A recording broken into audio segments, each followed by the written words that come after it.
Hello friends, आप लोगों का स्वागत है आपके अपने यूट्यूब चैनल ईशेटकोर पर। तो फ्रेंड्स, आज जो आप लोगों का केमिस्ट्री का पेपर हुआ है क्लास 11th वालों का, तो इस वीडियो में आप लोगों को इसी पेपर का सोल्यूशन बताने वाला हूं। तो आप लोग अपने अपने आंसर चेक कर लीजिए। तो फ्रेंड्स, कुछ इस तरह का आप लोगों का पेपर आया था केमिस्ट्री का। तो आपके पेपर का जो पूर्णांक था 70 और टोटल आपके एग्जाम में क्वेश्चन आए थे 20, ठीक है ना। तो सबसे पहले हम लोग देखने वाले हैं ऑब्जेक्टिव प्रश्नों के आंसर। तो ऑब्जेक्टिव प्रश्नों में पहला जो आपका प्रश्न था वो था सही विकल्प चुनकर लिखिए, जिसमें कि पहला क्वेश्चन है आप लोगों का कि 7 ग्राम नाइट्रोजन गैस का एनटीपी पर आयतन क्या होगा। तो इसका जो करेक्ट आंसर हो जाएगा फ्रेंड्स वो होगा ऑप्शन सी 5.6 लीटर, ठीक है ना। इसके बाद सेकंड क्वेश्चन है 4D कक्षक में कितने कोणीय नोड होंगे। तो 4D कक्षक में 2 कोणीय नोड होंगे। ऑप्शन बी आप लोगों का करेक्ट हो जाएगा, ऑप्शन बी 2। इसके बाद आप लोगों का तीसरा क्वेश्चन है कि निम्न में से किसमें सर्वाधिक सहसंयोजी गुण होते हैं। तो इसका हो जाएगा correct answer option D SiCl4, ठीक है ना। इसके बाद आप लोगों का चौथा क्वेश्चन है एंथैल्पी H, दाब P, आयतन भी एवं आंतरिक ऊर्जा U के मध्य संबंध है। तो इसका जो करेक्ट आंसर होगा फ्रेंड्स वो होगा ऑप्शन डी H बराबर V+PU। ये आपका करेक्ट हो जाएगा। इसके बाद आप लोगों का पांचवा क्वेश्चन है कि निम्न में से सबसे अधिक स्थायी कार्बोकेटायन है। तो इसका जो करेक्ट आंसर हो जाएगा फ्रेंड्स वो होगा ऑप्शन सी, ये वाला आपका करेक्ट आंसर हो जाएगा।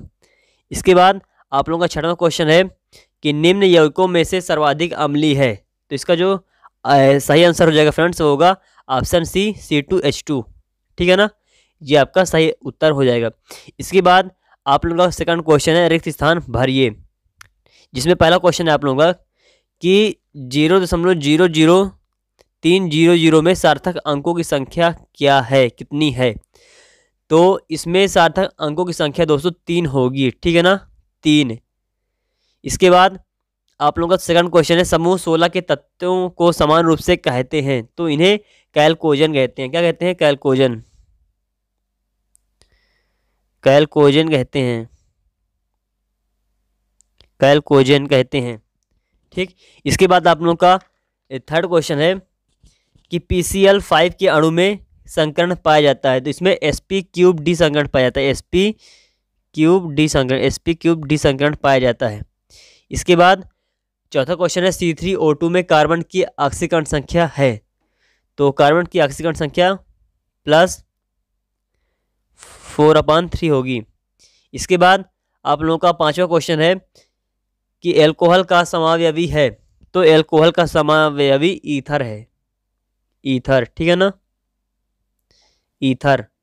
इसके बाद आप लोगों का लास्ट जो कि छठवां क्वेश्चन है, तो ये जो दिया है इसमें बताना कि उपरोक्त अपक्रिया में यौगिक B है। तो इसका जो करेक्ट आंसर हो जाएगा फ्रेंड्स वो होगा आप लोगों का CH3CHO।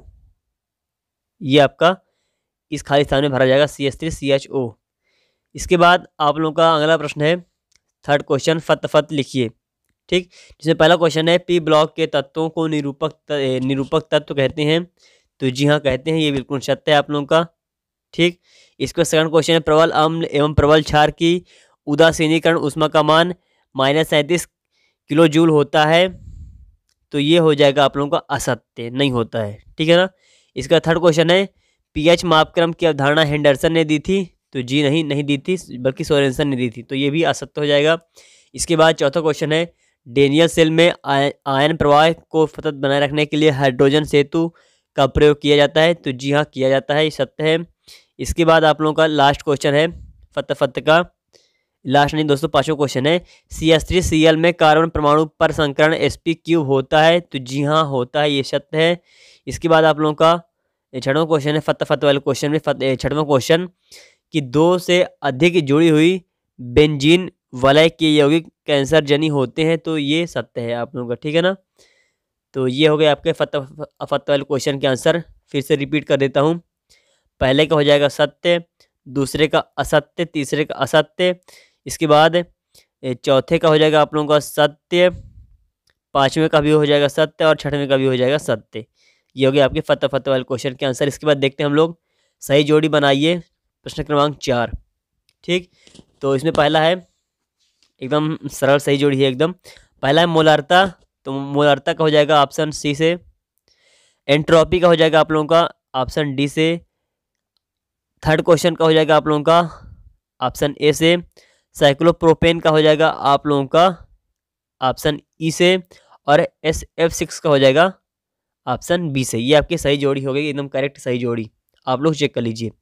इसके बाद आप लोगों का ऑब्जेक्टिव प्रश्नों में लास्ट क्वेश्चन है, एक शब्द या फिर एक वाक्य में उत्तर दीजिए। पहला क्वेश्चन है, हाइजेनबर्ग के अनिश्चितता सिद्धांत का गणितीय व्यंजक लिखिए। तो हाइजेनबर्ग का जो अनिश्चितता का सिद्धांत होता है उसका गणितीय व्यंजक कुछ इस प्रकार होता है कि delta x into delta P आपका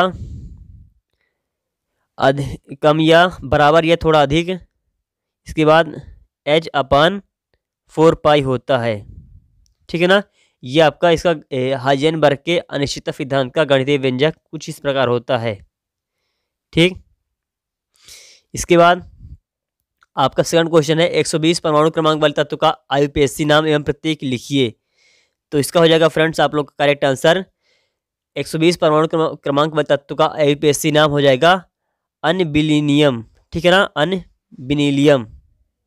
इसका हो जाएगा, एक मिनट, इसका IUPAC नाम हो जाएगा बिनीलियम। बिनीलियम ये आपका IUPAC नाम हो जाएगा अनबिनीलियम। और इसका जो संकेत होगा फ्रेंड्स वो होगा U, कैपिटल U और फिर स्मॉल में B और N। ये इसका प्रतीक हो गया अनबिनीलियम का। इसके बाद आप लोगों का थर्ड क्वेश्चन है, एक प्रक्रम के रुद्धोष्म में परिस्थितियों में होने की शर्त क्या है। तो इसका हो जाएगा करेक्ट आंसर Q बराबर जब 0 के हो। ठीक है ना, Q equal to 0, Q equal to 0। इसके बाद आप लोगों का चौथा क्वेश्चन है, किसी जलीय विलयन का pH मान 0 हो तो विलयन कैसा होगा। तो किसी जलीय विलयन का pH मान जब 0 होता है तो विलयन कैसा होता है, अम्लीय होता है, यानी कि प्रबल अम्लीय। क्या होगा, प्रबल अम्लीय होगा, प्रबल अम्लीय होगा। इसके बाद आप लोगों का पांचवा क्वेश्चन है, सोडियम बेंजोएट को सोडा लाइम के साथ गर्म करने पर क्या बनता है। तो बेंजीन प्राप्त होता है, बेंजीन बनता है, बेंजीन। ठीक है ना, बेंजीन बनता है। तो ये आपके ऑब्जेक्टिव प्रश्नों के आंसर हो गए। आप लोग अपने अपने आंसर चेक कर लेना। ठीक है ना, एकदम करेक्ट आंसर बता दिया हो तो आप लोग अपने आंसर मिला लीजिए। इसके बाद आपके 2 नंबर वाले क्वेश्चन शुरू होते हैं, 3 नंबर वाले, 4 नंबर वाले क्रमशः। तो ये तो आप लोगों ने कर लिया होगा। उम्मीद करता हूँ आप लोगों का पेपर बहुत अच्छा गया होगा, आप लोग केमिस्ट्री पेपर में अच्छे नंबरों से पास होंगे, आई होप। तो चलिए फ्रेंड्स, आप लोग अपने अपने ऑब्जेक्टिव प्रश्नों के आंसर मिला लीजिएगा, कहीं कोई आपसे कुछ क्वेश्चन गलत तो नहीं हो गए। या फिर उम्मीद करता हूँ कि आप ऑब्जेक्टिव प्रश्नों में अधिक से अधिक नंबर के क्वेश्चन आप लोगों ने सही किए होंगे। ठीक है ना, आपके कम प्रश्न गलत, आप लोग अपने अपने आंसर चेक कर लेना। तो चलिए फ्रेंड्स, आज की इस वीडियो में बस इतना ही। मिलता हूँ आप सभी से अगली वीडियो में, तब तक के लिए जय हिंद, जय भारत, वंदे मातरम।